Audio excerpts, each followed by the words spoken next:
This episode of the Creep Street Podcast is brought to you by Martini Coffee Roasters. You know, people always look at me weird when I say I start off every morning with a big old martini. But then I set them straight, and I tell them I'm talking about Martini Coffee Roasters coffee. A delicious coffee made by the Martini family. They roast their coffee using a traditional method of sight and sound to roast those little babies to perfection. And they also sell green coffee beans for those home roasters out there. And right now, fans of the Creep Street Podcast can get 20% off their entire order by using the code CREEPSTREET at martinicoffee.com. Once again, for 20% off your order, use the code CREEPSTREET at martinicoffee.com. Martini Coffee Roasters, the perfect coffee to keep you creeps caffeinated. You've taken a wrong turn down Creep Street.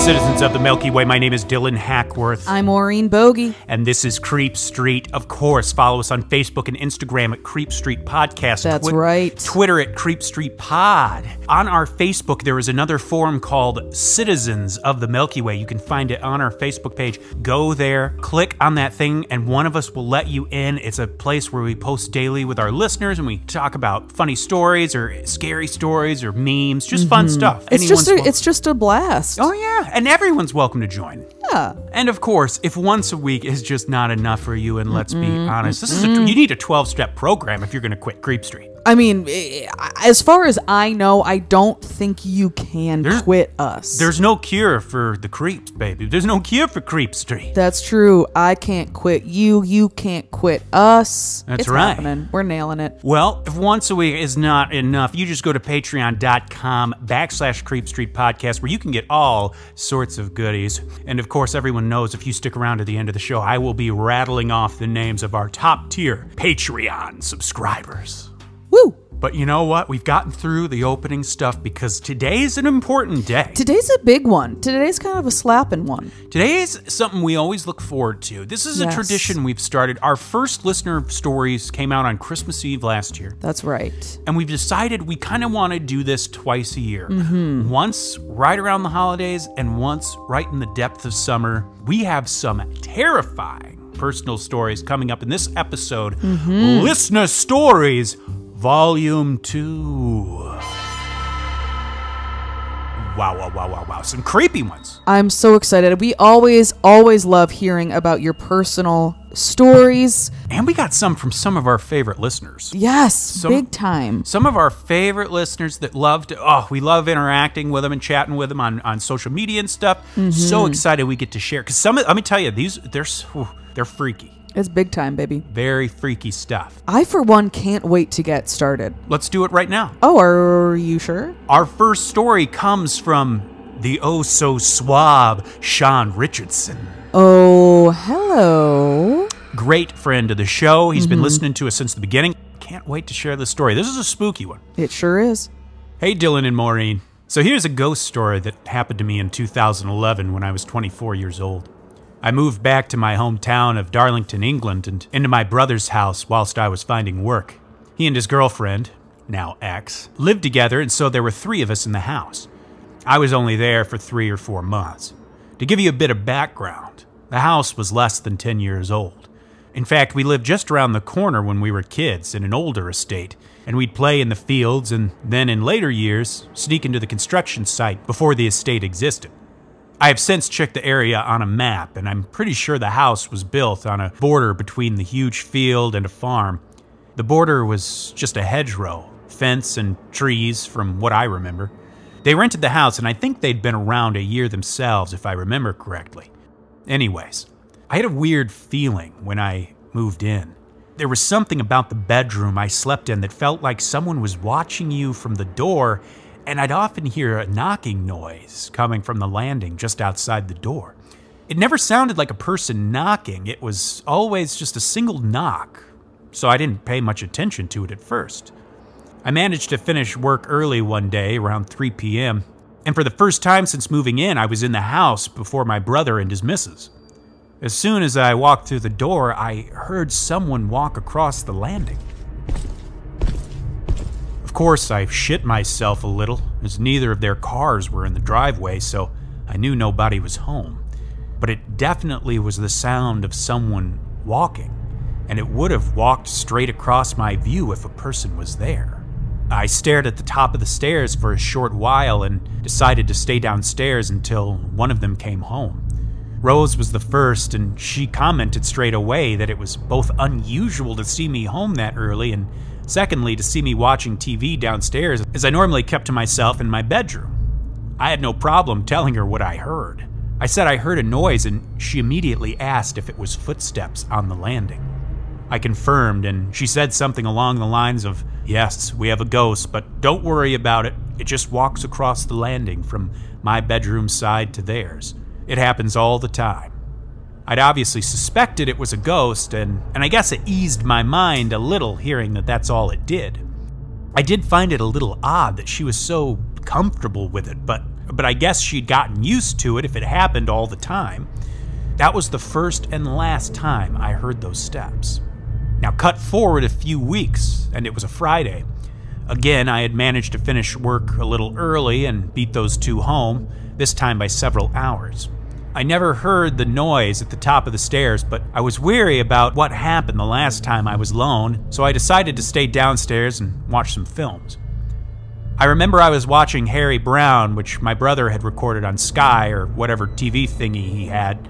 It was about halfway through when I heard a scraping noise coming from the kitchen.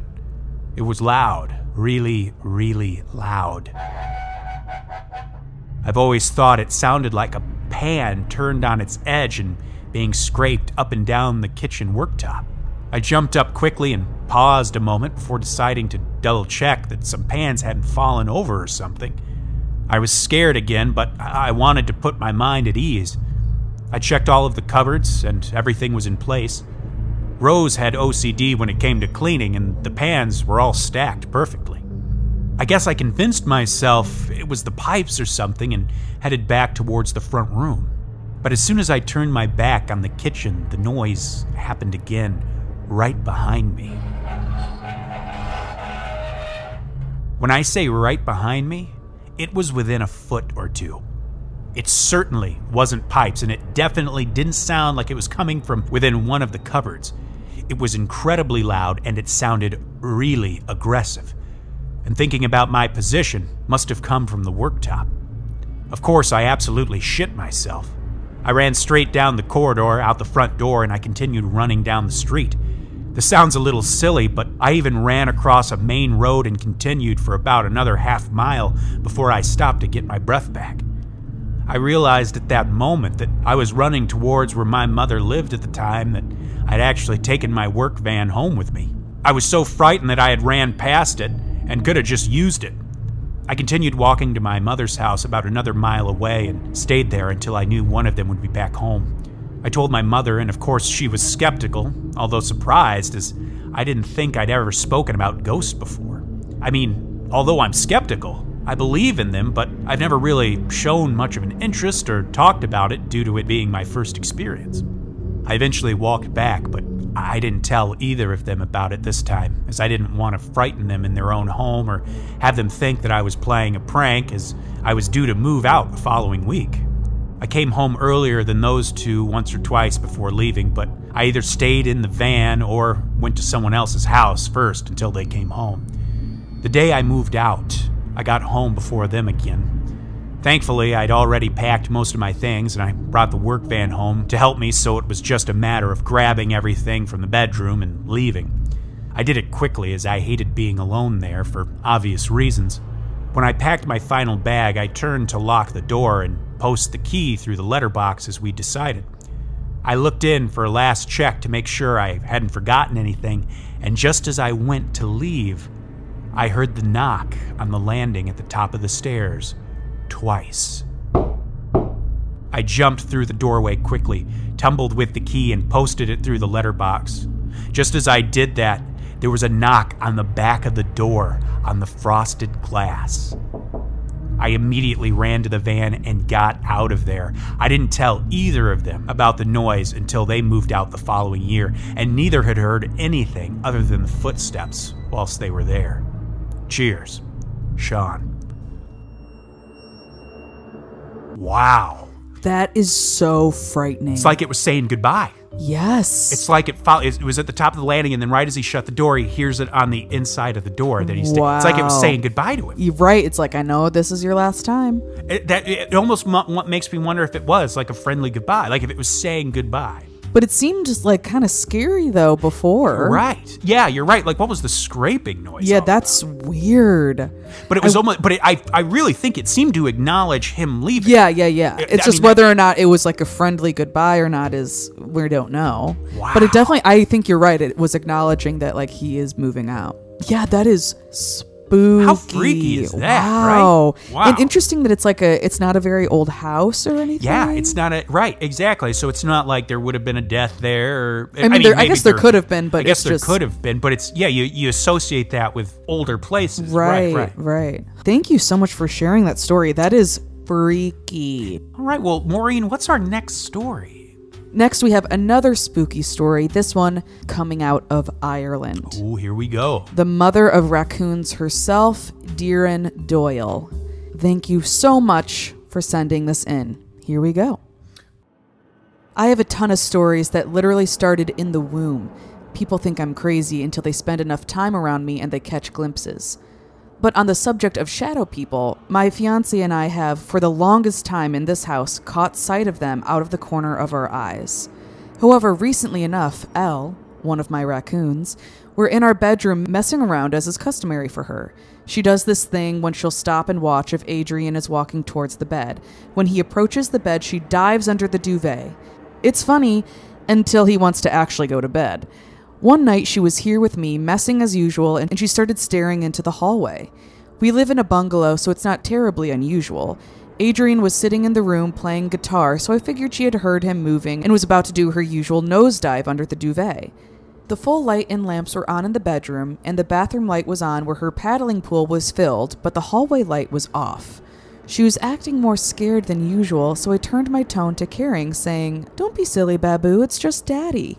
I happened to look up because I honestly had the sense that he was about to walk in the hallway, and I saw a shadow person who appeared to have bent sideways looking into our bedroom door.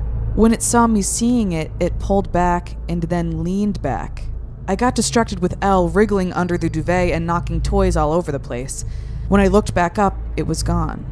It wasn't that it was terribly scary, but I don't like them scaring Elle or any of my babies. That's what bothered me. Elle can see them more than the others. Some she likes, others scare her. The ones close to the floor are the scary ones to her. I don't see them, but I feel a kind of tingling when they're around. Or do I? Maybe I see Elle or the cats act that way, and I imagine the tingling. It was weird because it seemed like it got a surprise when I looked up and pulled back, but then bent over and looked again. As for the things on the floor, I'd never considered that they could be the shape/size until listening to your show. Now I wonder what Elle sees. They scare her. She'll close the wardrobe door after doing a warning growl. We get a lot of disappearing object phenomenon happening here.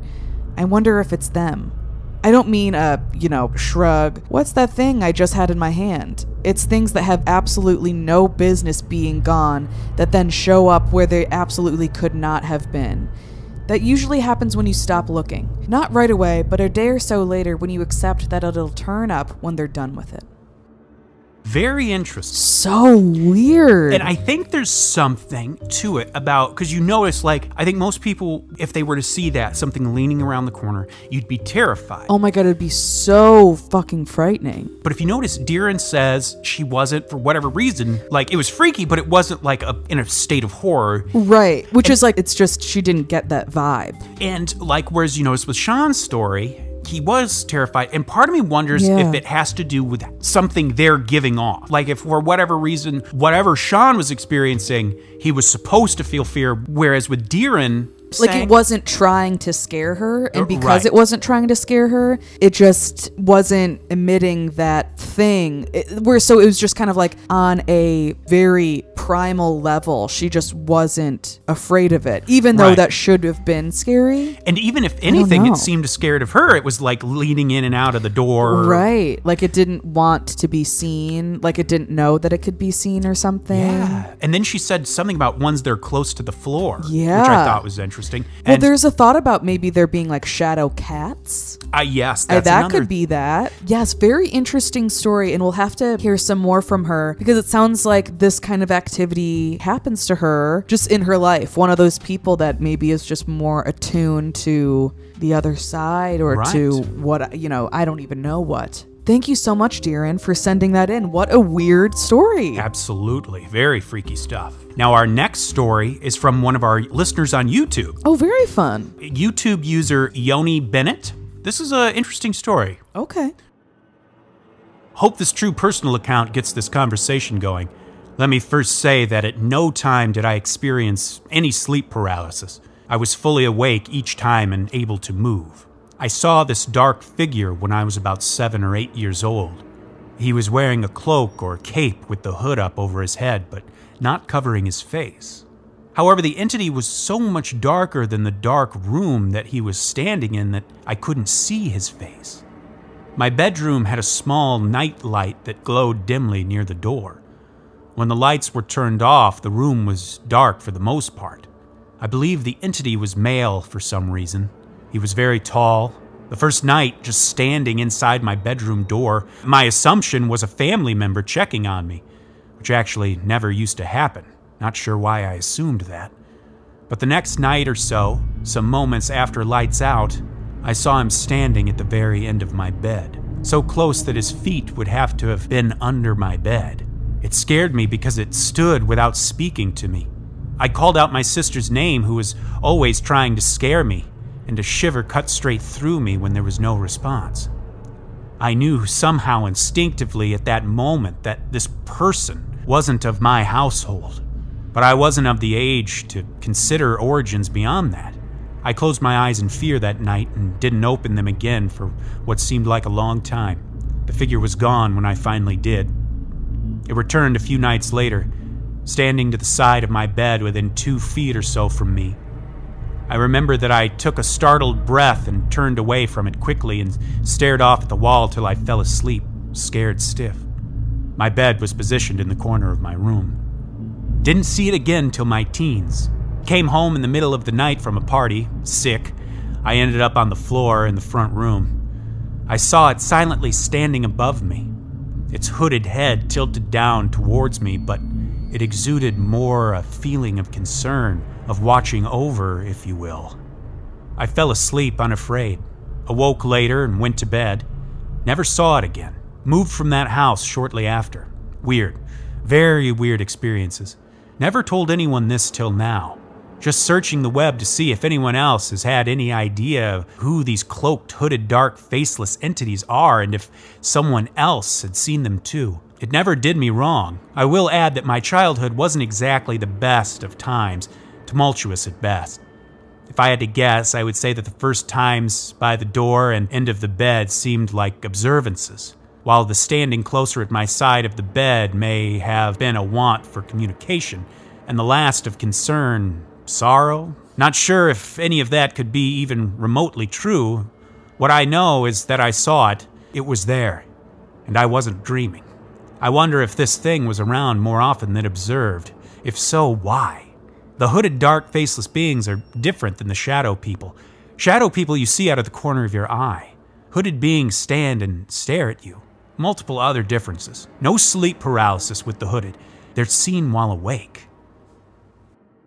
Wow, thank you for sharing that with us. Very interesting stuff. You are not alone. I have heard of this before too. Yeah. This like cloaked figure. It reminds me a little bit of Black Monk, a little bit. Absolutely. I mean, I think it's different. They're different things, but just, reminding me of that. Yeah, that is spooky. The idea where it's like the feet must have been below the bed, like he was that close. Right. Oh, that really freaking freaks me out. Exactly. Very freaky stuff. I'm gonna have to look into this. These hooded figures and being separate from shadow people. Right, because I have heard that maybe they are kind of like a similar being to a shadow person, maybe not. I don't know. So yeah, we'll do some more research and look into this a little bit more. But no, you definitely are not alone. And I don't know, because shadow people are weird too, because it's like often it's associated with sleep paralysis, but like not always. It's like, oh man, it's just wild. But thank you so much for sharing that with us. Absolutely. And I got another one I want to share for you from one of our favorites. Yes, of course. From Instagram user Andrea, Mother of Goats. We've got Mother of Raccoons and Mother of Goats today. We love Andrea. She's been listening to us for so long. She lives down in South Africa there. Yes. But listen to this story. This is wild. Ooh, listening to the last podcast, the policeman John with the cool demeanor. Well, I know a few policemen with a backstory that will make your toes curl. In Pietermaritzburg, where I live, the mental institution here, called Town Hill Hospital, did a lot of experiments after World War II. Short of the long, hearsay says a lot of satanic rituals happened in the outbuildings. So the early 90s came along and there was a stakeout. They were trying to find a group of people creating havoc on the grounds. They, 6 policemen, and I know 2 of them personally, were staking out the one outbuilding. It was past 1 in the morning and they ran into the other outbuilding. When they got inside, they were pinned against the wall and couldn't move. They saw people doing some ritual. Next thing, they were floating in the room and they passed out. They woke up the next morning with nobody there. They had more stories. I didn't want to listen. Oh, I do have more stories. I have one about the Freemasons. I'll save that for later.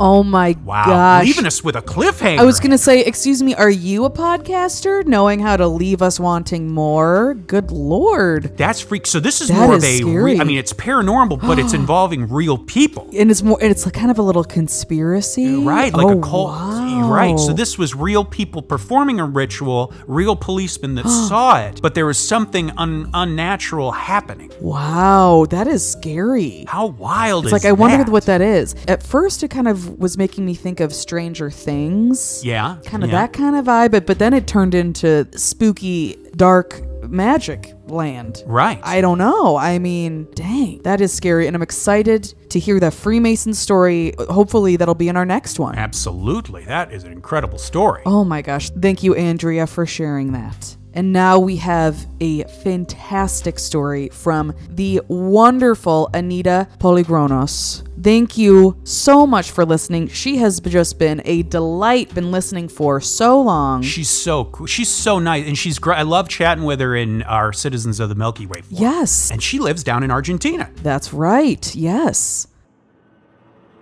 I've suffered from sleeping disorders since I was 15 when I was diagnosed with some rare kind of epilepsy. Here in my country, medical attention is hard to get, so I was never treated correctly, but anyway. I'm 36 and I started having nightmares and sleep paralysis when I got pregnant with my son at 19. As a young new mother, I was obviously nervous and that fear caused child-related nightmares. I used to see a small child, 4 or 5 years old, at the foot of my bed. He never spoke to me, but I could feel pain in him. He was hurt, holding a boot in his hand, and I knew he had his severed foot inside. I just knew it. I couldn't move, lest get up and help him, so every night I saw him was very traumatizing. Now, at 19 years old, I had no idea what sleep paralysis was, so I thought it was just some kind of premonition, that my unborn child was going to have an accident and get hurt. Fortunately, that never happened. My son is now 16 and very healthy. But aside from sleep paralysis and nightmares, I also suffer from insomnia caused by something called Willis-Elkborn syndrome. I won't bore you with the science, but basically my brain is poorly wired and has little seizures when it enters a resting state. It hurts a lot, and I was very close to develop a painkiller addiction several times throughout my adult life. But don't worry, it never happened. I can go through 4 or 5 days with no sleep, and let me tell you, after the 3rd or 4th day with sleep deprivation, you start seeing some weird stuff. That's when the shadow people start showing up. Sometimes at the corner of my eye, and sometimes they're just a black fog right in front of me. Sometimes they move quickly, and sometimes they stay still, just looking at me. I don't see them as black as you describe them, but maybe because I avoid staring at them for too long. It's very important to me to convince myself that those shadows are just something my brain creates because of the lack of rest and not an entity itself. Otherwise, I could lose my mind. Now, the Hat Man started showing up 5 years ago. The sequence starts with me feeling some type of pressure on my throat, and when I open my eyes, my body is unable to move, and he is there in the corner, watching me. It's just this outline of a big man, all black, with a wide brim fedora-type hat. There are no eyes, but I know he is watching. Sometimes I hear a clicking noise on the background, but I'm not sure if it's him doing it. All I can say is that it's an absolute terror for me. He doesn't move, but I feel he will if he hears me breathe loud enough. It's like being face to face with a predator. If you move, he'll get to you before you can run. After a while, I'm not able to count time in that state. He just fades away and I regain control of my body again and start crying my eyes out. Other entities that show up not so often are the demon, a chupacabra-type creature with red eyes that climbs onto my chest and breathes on my face. I've seen it only 2 times, thankfully. Both times it was after going through several days of sleep deprivation. And the thief. He's just a guy that tries very violently to break into my house through the window that faces my bed and screams obscenities at me. I've been married for the last 5 years, and my husband, bless his soul, has woken up with me screaming and crying, has had to run outside with a baseball bat looking for something that's not there, and has had to chase me down the street in my PJs because of me, while on that sleep paralysis/nightmare state trying to escape whatever the hell is coming after me. Well, those are my experiences. With the pandemic, it's been very hard to get a doctor to treat me, and I've looked for any solution I could find. Meditation, Reiki, hypnosis, essential oils, hell, even cannabis and alcohol. But nothing has helped for more than a week or so. Still trying, though. I can assure you it won't beat me so easily. Well, that was part 1. Oh that she my sent God. us. How horrifying is that?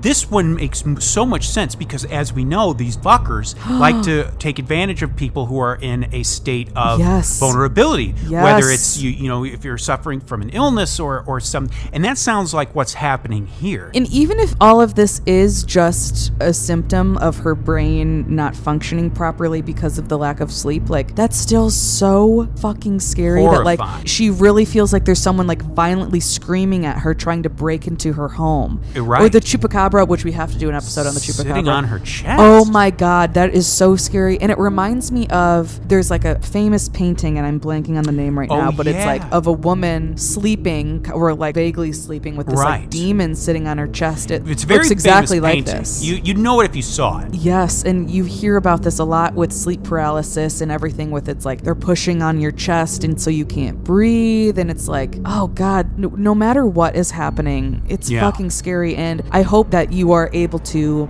get some better help with this, because that is fucking scary as hell. Horrifying. And she sent us a follow-up. Let's hear it. Let's go into it. Part 2. Hey guys, last night I had another episode and I thought you might want to read. It was so creepy. I was dreaming about being with my dad in my childhood home's kitchen, just chatting about regular stuff. I live in another town and I miss my father dearly, so it was a pleasant dream. Suddenly, I wake up. It's daytime and it's a very cloudy, gloomy day, like it's about to pour at any minute. I'm alone in my bed and I realize I can't move, and instantly I know what's coming. My bed faces a very big window leading to my backyard, ground floor. And right there, floating above the grass, the Hat Man. He, or it, is a black shadow, but really, really black. So obviously I start panicking, hyperventilating. It doesn't matter how many times it happens, I still get crazy scared.